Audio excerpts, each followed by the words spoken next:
under my name to the Honourable Minister for Agriculture, Waterways and Environment. Can the Minister update Parliament on the status of the food and nutrition security and the Fiji Plan of Action for Food and Nutrition Security? Thank you, Mr. Speaker.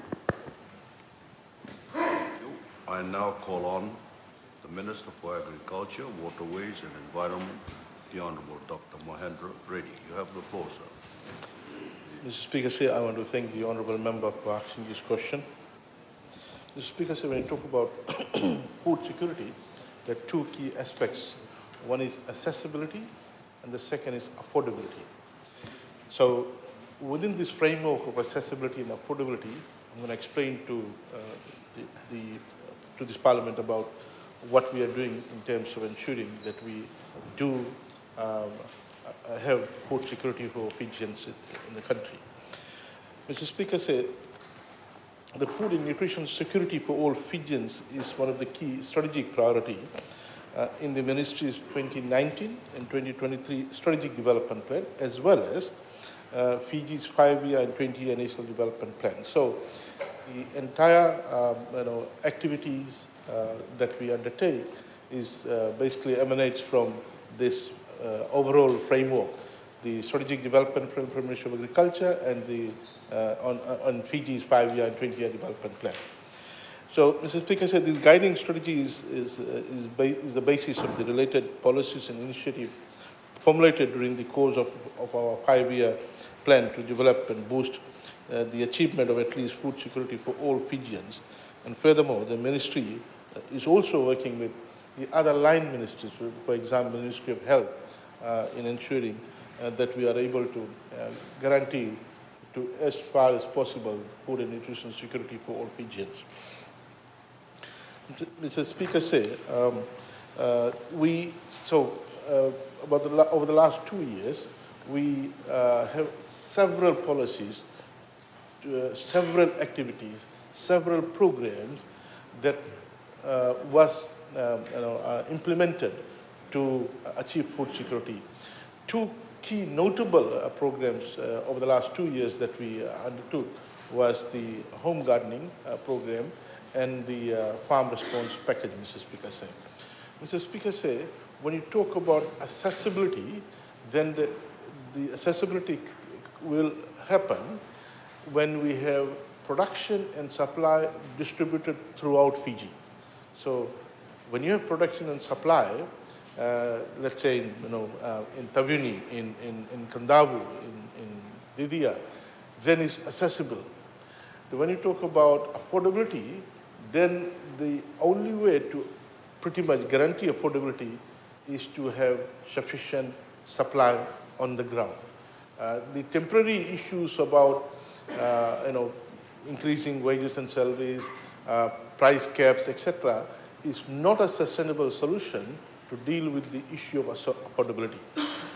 When there's temporary price hike due to COVID-19 or due to flooding or due to a cyclone, there have been calls to the ministry thinking that ministry can set price caps.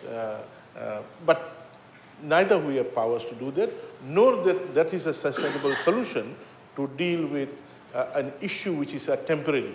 And I always believe that to deal with a temporary measure, we should not have policies which will deal with a temporary measure.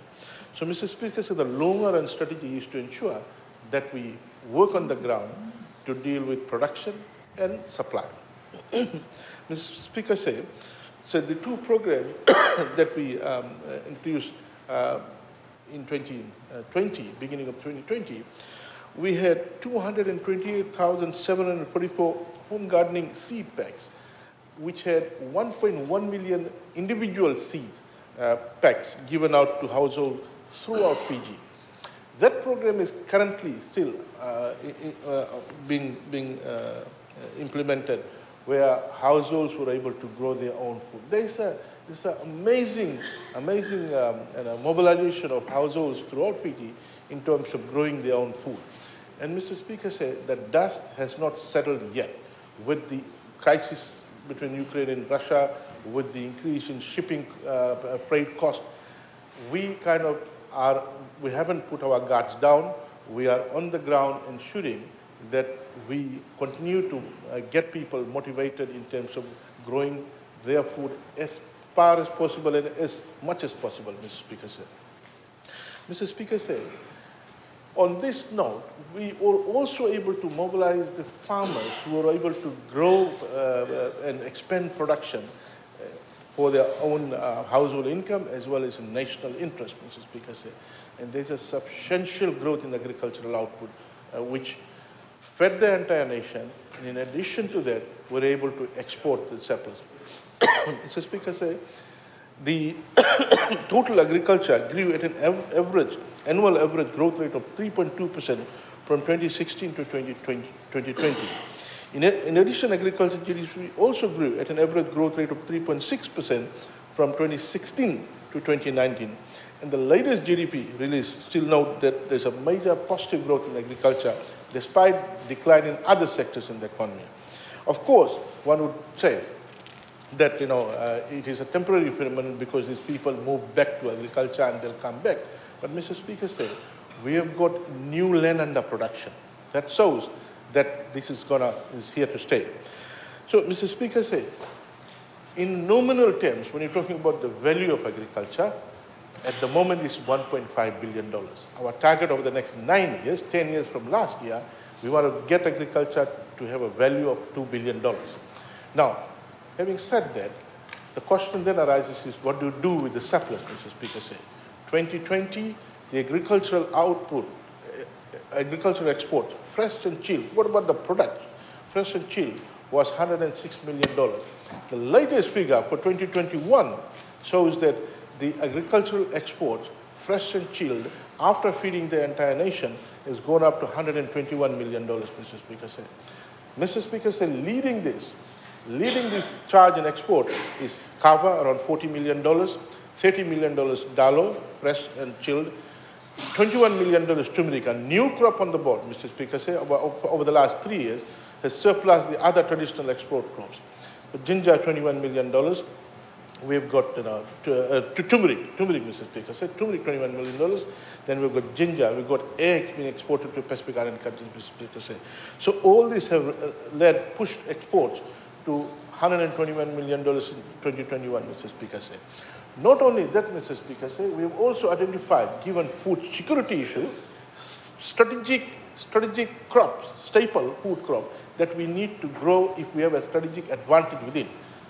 Rice, for example, Mr. Speaker, so we're spending about $42 million every year. There is a major boost in rice production in Northern Division as well as in the Western Division, Mr. Speaker. So, Mr. Speaker, we are looking at, over the last 2 years, we have raised self-sufficiency in rice from 16% to 20%. My feeling is it could be 22% if you account for this year's production. There's substantial savings in the money that we are losing, which we are gaining from export of traditional crops, tourism, remittances, etc. Mr. Speaker said, so as I said, pushing production on the ground, ensuring this is accessible, ensuring this is in the volume that will reduce prices and make it affordable, that is the long-term strategy to ensure and guarantee food security of ordinary Fijians, Mr. Speaker said. Thank you.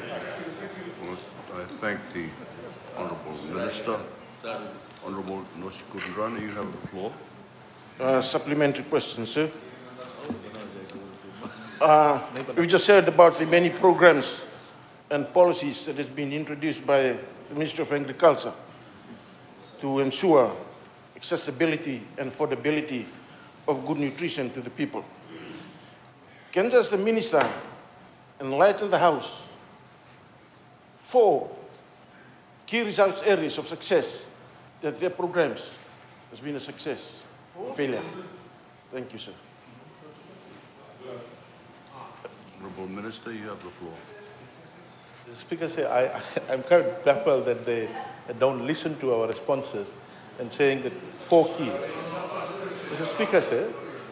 Speaker said, the prices of agricultural output in the markets around on the roadside stores will demonstrate to you whether it's affordable or not, Mr. Speaker said. Number 2, it's a supply issue.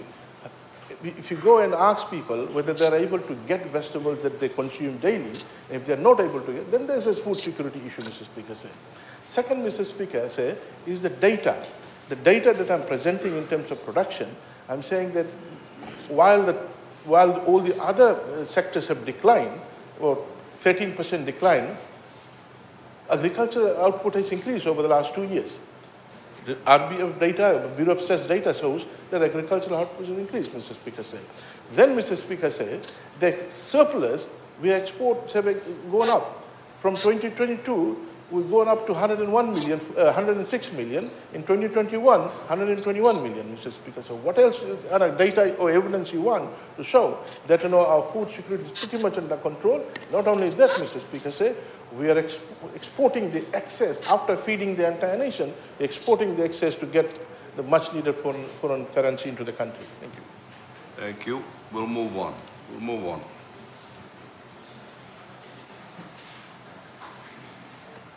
To the sixth